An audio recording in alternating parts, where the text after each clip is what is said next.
بسم اللہ الرحمن الرحیم۔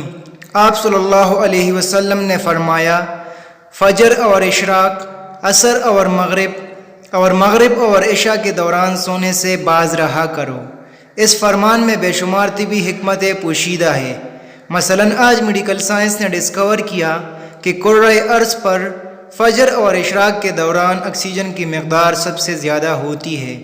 ہم اگر اس وقت سو جائے تو ہم اس آکسیجن سے محروم ہو جاتے ہیں اور یوں ہماری طبیعت میں بوجھل پن آ جاتا ہے۔ ہم آہستہ آہستہ چڑچڑے اور بیزار ہو جاتے ہیں۔ عصر سے مغرب اور مغرب سے عشاء کے درمیان بھی آکسیجن کم سے کم تر ہوتی چلی جاتی ہے۔ ہم اگر اس وقت بھی سو جائے تو ہمارا جسم آکسیجن کی کمی کا شکار ہو جاتا ہے اور ہم 10 مہلک بیماریوں میں مبتلا ہو جاتے ہیں۔ دمہ بھی ان 10 بیماریوں میں شامل ہے۔ آپ صلی اللہ علیہ وسلم نے فرمایا، بدبودار اور گندے لوگوں کے ساتھ نہ بیٹھا کرو۔ یہ حکم بھی حکمت سے لبالب ہے۔ بدبو انسان کو ڈپریس کرتی ہے، جبکہ خوشبو ہماری توانائی میں اضافے کا باعث بنتی ہے۔ انسان اگر روزانہ 10 منٹ بدبودار اور گندے لوگوں میں بیٹھنا شروع کر دے تو یہ 20 دنوں میں ڈپریشن کا شکار ہو جائے گا۔ ہمارے رسول صلی اللہ علیہ وسلم نے ہمیں شاید اس لیے بدبودار لوگوں سے پرہیز کا حکم دیا۔ آپ صلی اللہ علیہ وسلم نے فرمایا، ان لوگوں کے درمیان نہ سوئے جو سونے سے قبل بری باتیں کرتے ہیں۔ یہ فرمان بھی حکمت کے عین مطابق ہے۔ آج سائنس نے ڈسکور کیا کہ نیند سے قبل ہماری آخری گفتگو ہمارے خوابوں کا موضوع ہوتی ہے اور یہ خواب ہمارے اگلے دن کا موڈ طے کرتے ہیں۔ ہم اگر برا سن کر سوئیں گے تو ہم برے خواب دیکھیں گے اور ہمارے برے خواب ہمارے آنے والے دن کا موڈ بن جائیں گے۔ ہم خوابوں کے طے کردہ موڈ کے مطابق دن گزارتے ہیں۔ آپ صلی اللہ علیہ وسلم نے فرمایا، تم بائیں ہاتھ سے نہ کھاؤ۔ یہ فرمان بھی عین سائنسی ہے۔ ہمارے دماغ کے 2 حصے ہیں، دایاں اور بایاں۔ دایاں حصہ مثبت اور بایاں منفی ہوتا ہے۔ ہم جب اپنے جسم کو دائیں ہاتھ سے فیڈ کرتے ہیں تو ہماری مثبت سوچ مضبوط ہوتی ہے، اور ہم جب اپنے بدن کو بائیں ہاتھ سے کھلاتے ہیں تو ہماری منفی سوچ طاقتور ہوتی چلی جاتی ہے۔ آپ صلی اللہ علیہ وسلم نے فرمایا، منہ سے کھانا نکال کر نہ کھاؤ۔ یہ فرمان بھی سائنس سے درست ثابت ہوتا ہے۔ ہمارے منہ میں 10 کروڑ سے 1 ارب تک بیکٹیریا ہوتے ہیں۔ یہ بیکٹیریا مہلک جراثیم بن جاتے ہیں۔ جب یہ جراثیم ہمارے کھانے میں مل جاتے ہیں، یہ کھانا معدے میں جاتا ہے تو معدے کے غدود ان جراثیم کو مار دیتے ہیں، یوں یہ ختم ہو جاتے ہیں۔ لیکن جب ہم جراثیم ملے کھانے کو منہ سے نکال لیتے ہیں تو ان جراثیم کو آکسیجن مل جاتی ہے۔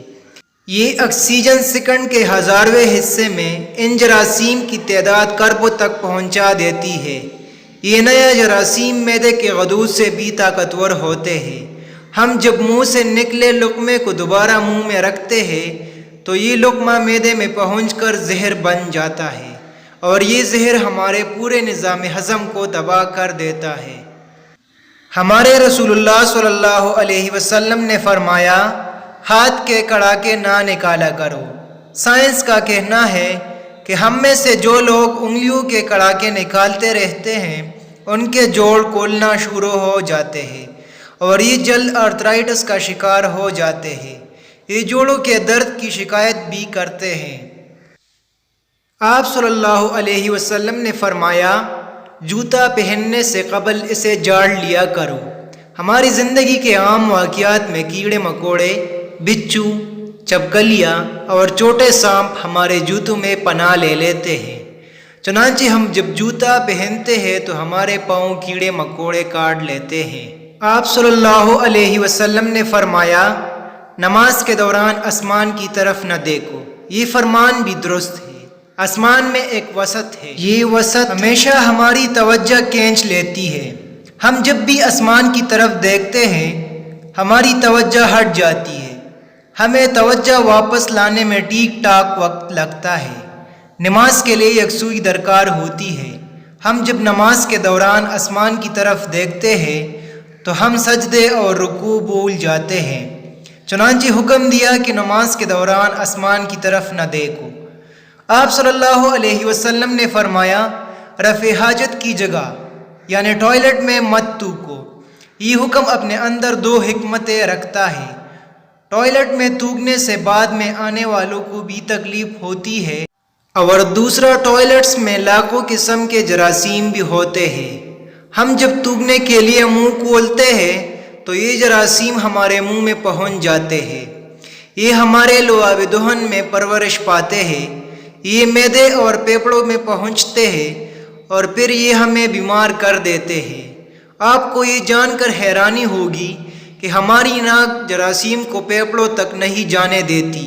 ہماری ناک سے صرف کیمیکلز جسم میں داخل ہوتے ہیں۔ جراثیم زیادہ تر منہ سے بدن میں اترتے ہیں اور ان کا بڑا سورس ٹوائلٹس ہوتے ہیں۔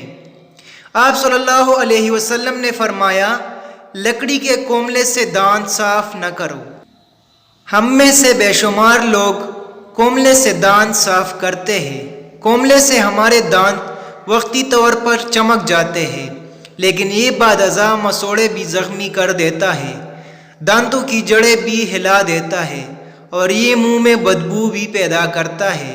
لکڑی کا کومڑا سیدھا سیدھا کاربن ڈائی آکسائڈ ہوتا ہے، یہ ہائیجینک بھی نہیں ہوتا، چنانچہ رسول اللہ صلی اللہ علیہ وسلم نے اس سے پرہیز کا حکم دیا۔